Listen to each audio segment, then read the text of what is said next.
Salangpur ધામના copyright વિવાદ અંગે કોઠારી સ્વામીની પ્રતિક્રિયા સામે આવી। મંદિરના કોઠારી વિવેક સાગરદાસજી સ્વામીએ સ્પષ્ટતા કરી છે, હનુમાનજીના નહીં માત્ર કિંગ ઓફ સાળંગપુર પ્રતિમાના કોપીરાઇટ છે। 54 ફૂટની પ્રતિમા સ્વર્ણ વાઘા અને લોગોના ટ્રેડમાર્ક નોંધાયા છે તેવી વાત સ્વામીએ કરી છે। હનુમાનજીના નામ પૂજા ભક્તિ ઉપર કોઈ પણ પ્રકારનો પ્રતિબંધ નથી। મૂર્તિ પ્રસાદી અને વેબસાઇટથી છેતરપિંડીનો આક્ષેપ છે। રૂમ બુકિંગ અને દાનના નામે કરોડોની છેતરપિંડીનો પણ મંદિરનો દાવો છે। ભક્તોના હિત માટે કાયદાકીય કાર્યવાહી કરવામાં આવશે તેવી વાત પણ સ્વામીએ કરી। સંતો મહંતો અને ભક્તોને ગેરસમજ દૂર કરવાની પણ અપીલ કરવામાં આવી। રાજકારણ ન કરવા માટે સાળંગપુર હનુમાનજી મંદિર ટ્રસ્ટની પણ અપીલ કરવામાં આવી છે।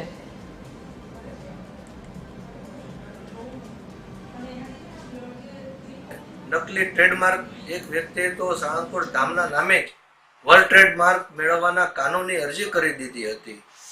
તેના માટે શ્રી કષ્ટભંજનદેવ હનુમાનજી મંદિર વતી આ સનાતન સ્પષ્ટતા કરી રહ્યું છું।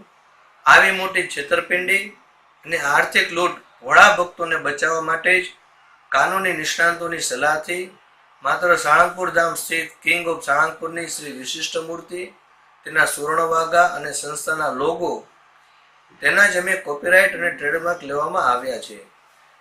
અંજની પુત્ર હનુમાનજીના નહીં, ભગવાન હનુમાનજીના નામ, જાપ, પૂજા, અર્ચન, ભક્તિ કે નવું મંદિર સ્થાપવા માટે સંસ્થાને કોઈ જ વાંધો કે વિરોધ નથી।